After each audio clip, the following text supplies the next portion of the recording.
Selain penyebaran virus COVID-19 yang hingga saat ini terus mewabah, Kementerian Kesehatan juga merilis jumlah kasus demam berdarah dengue di Indonesia per Januari hingga 11 Maret 2020.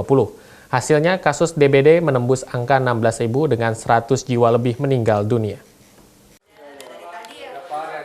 Kementerian Kesehatan mencatat jumlah kasus DBD di Indonesia sudah menembus angka 16.000 pada periode Januari hingga awal Maret 2020. Dari jumlah tersebut terdapat 100 jiwa meninggal dunia. Jumlah tersebut meningkat dari laporan per 5 Maret lalu, di mana ada 14.716 kasus dengan 94 korban jiwa. Kematian paling banyak terjadi di Nusa Tenggara Timur, Jawa Barat, dan Jawa Timur sehingga menjadi zona merah. Merujuk catatan Kementerian Kesehatan, pasien terjangkit DBD dibagi menjadi 5 klasifikasi.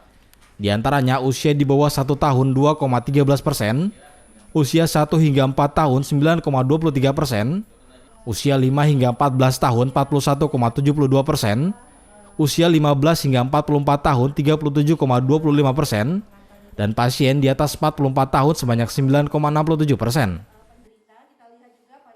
NTT Jawa Timur kita ada di angka 17.011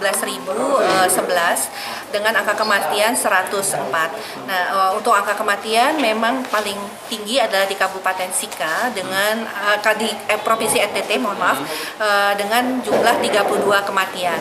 Dan dari 32 kematian yang ada di NTT itu 14 kematian ada di Kabupaten Sika. Dibanding tahun lalu gimana, Bu? Kalau sampai saat ini angkanya dengan periode yang sama angkanya lebih rendah karena angka kematian itu ada 439 secara nasional, kita saat ini 104.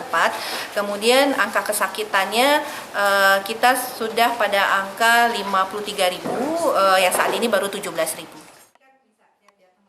Pemerintah sendiri tengah melakukan tindakan preventif di berbagai daerah, misalnya dengan memberantas sarang nyamuk di rumah, sekolah, tempat umum maupun rumah ibadah.